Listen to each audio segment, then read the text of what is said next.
Good morning, students of class 12th. In the previous video, we have completed your chapter and we have been doing some revision. And now, in today's video, we are going to start your chapter 4, that is strategy of industrial growth. Right? इसके अंदर भी हम लोगों ने start तो कर दिया था chapter और इसके अंदर हम लोगों ने पहला हमारा पढ़ लिया था कि इंपॉर्टेंस ऑफ इंडस्ट्री क्या होती है.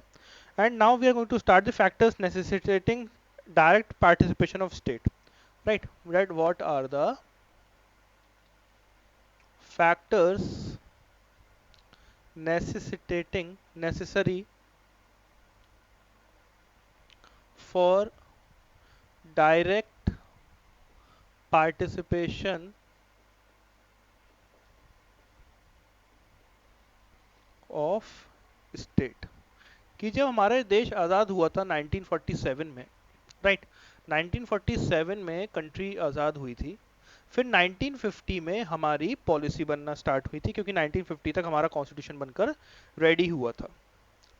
अब जब हमारा कॉन्स्टिट्यूशन बनकर रेडी हुआ और सब कुछ चीज़ें हुई तो 1950 में फिर जब हमारा कॉन्स्टिट्यूशन बना था तो 1950 के अंदर जो है हमारी एक इंडस्ट्रियल पॉलिसी जो है आई थी उसके बाद, राइट, जो सबसे पहले आई थी 1956 में, 1948 में आई थी.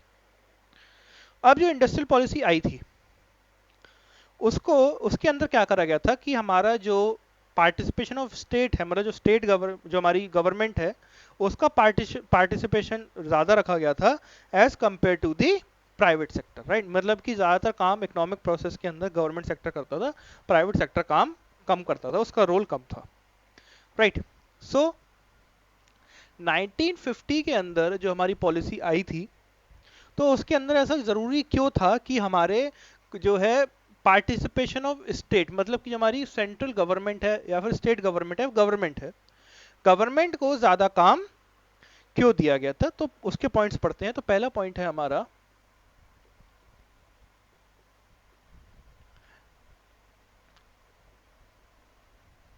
Lack of capital. कि हमारे देश के अंदर जो है कैपिटल की कमी थी.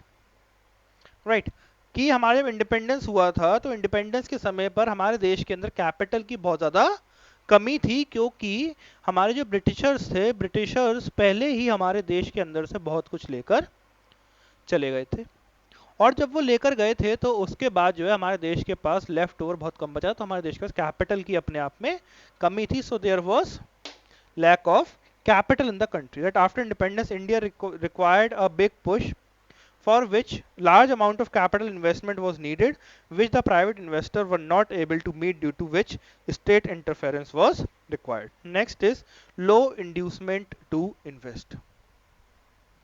कि हमारे जो people थे उनके अंदर there was low inducement to invest. Right, कि जिनके पास पैसा था they were not willing to invest in the economy.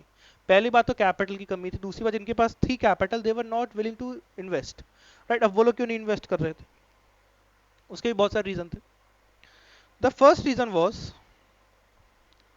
कि हमारे देश का एक फ्लो चार्ट बन सकता है उससे कि हमारे देश के अंदर की जो लोग थे उनकी इनकम, सबसे पहली बात there was low income in the economy, क्योंकि ब्रिटिशर्स जब गए थे तो देश बहुत ज़्यादा पुअर कंडीशन में था, पुअर ज़्यादा थे. So there was low income.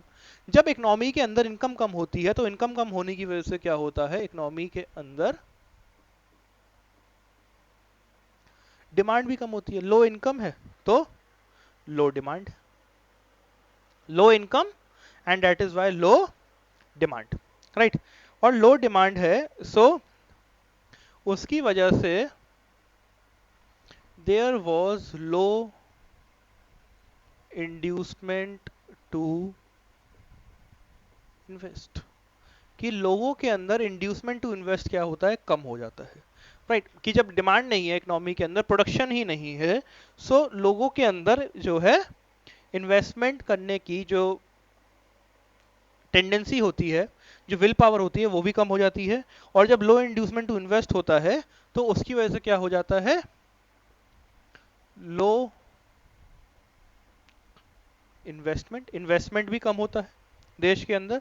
और जब लो इन्वेस्टमेंट होता है तो लो इन्वेस्टमेंट की वजह से, अगर इन्वेस्टमेंट हाई होगा तो लोगों की इनकम भी होगी, बट लो इन्वेस्टमेंट की वजह से हो जाती है लो इनकम। और देखिए हमारे हमने स्टार्ट भी लो इनकम से किया था, मतलब ये एक तरीके का पूरा सर्कल जनरेट हो जाता है। So low income, low demand, low inducement to invest, low investment, low income, right. So हमारा एक ही सर्कल स्टार्ट हो जाता है, और इसी वजह से एक पुश देने के लिए हमारे जो है गवर्नमेंट सेक्टर को आगे आना पड़ा, कि हमारी गवर्नमेंट सेक्टर ही आगे आकर थोड़ा बहुत इन्वेस्टमेंट करे ताकि देश के अंदर इन्वेस्टमेंट बढ़ जाए, right.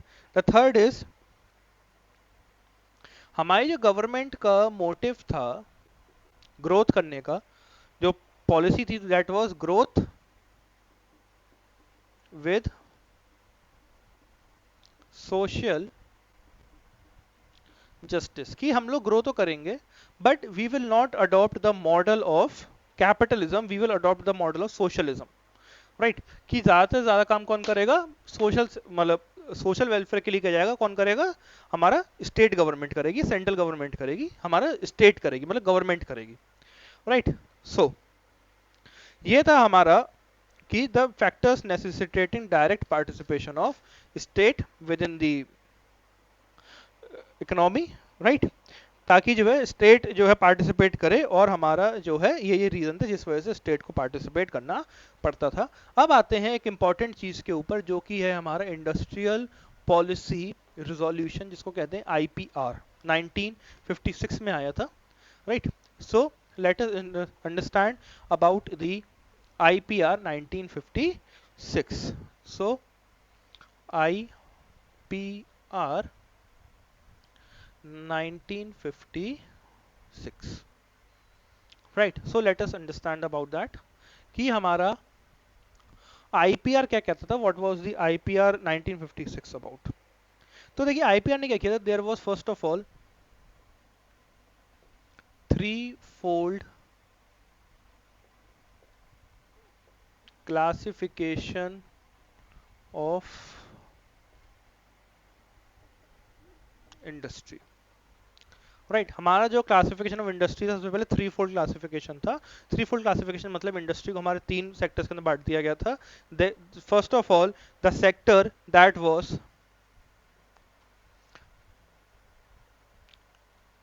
Reserved for public sector, right. एक ऐसा सेक्टर जिसके अंदर सिर्फ और सिर्फ पब्लिक सेक्टर के लिए रिजर्व था। एक ऐसा सेक्टर जिसके अंदर पी पी पी मॉडल, मतलब कि public private partnership, public private partnership के अकॉर्डिंग जो है प्रोडक्शन करा जाएगा, या फिर जो है प्रोसेस ऑफ ग्रोथ करा जाएगा, कि उस सेक्टर के अंदर पब्लिक मतलब हमारी गवर्नमेंट सेक्टर और प्राइवेट सेक्टर दोनों में आपस में मिलकर काम करेंगे। और इसके अंदर क्या था, पीपीपी पब्लिक प्राइवेट पार्टनरशिप तो थी ही, और पब्लिक प्राइवेट पार्टनरशिप के अंदर ये कहा गया था that the major role will be played by the public, means by the government sector only. The major role will be of the government sector. The private sector will have a secondary role there. और third हमारा है कि वो sectors जो category one और category to में नहीं आते, जो रेसिड्यूअल था, that were left for the private sector, right. Third के अंदर क्या था, जो रेसिड्यूअल था, जो किसी में नहीं आया, ना फर्स्ट में लिस्ट में ना सेकंड में आया, तो residual were left to private sectors, right. तो पहले तो ये हो गया three fold classification. The next thing is industrial licensing.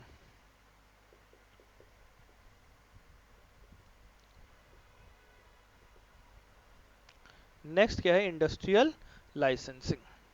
अब इंडस्ट्रियल लाइसेंसिंग के अंदर क्या था कि इंडस्ट्रीज को लाइसेंस देने शुरू करे गए, इंडस्ट्रीज को लाइसेंस देने शुरू करे गए, मतलब the if anyone want to set up any industry then he will have to obtain the license from the state।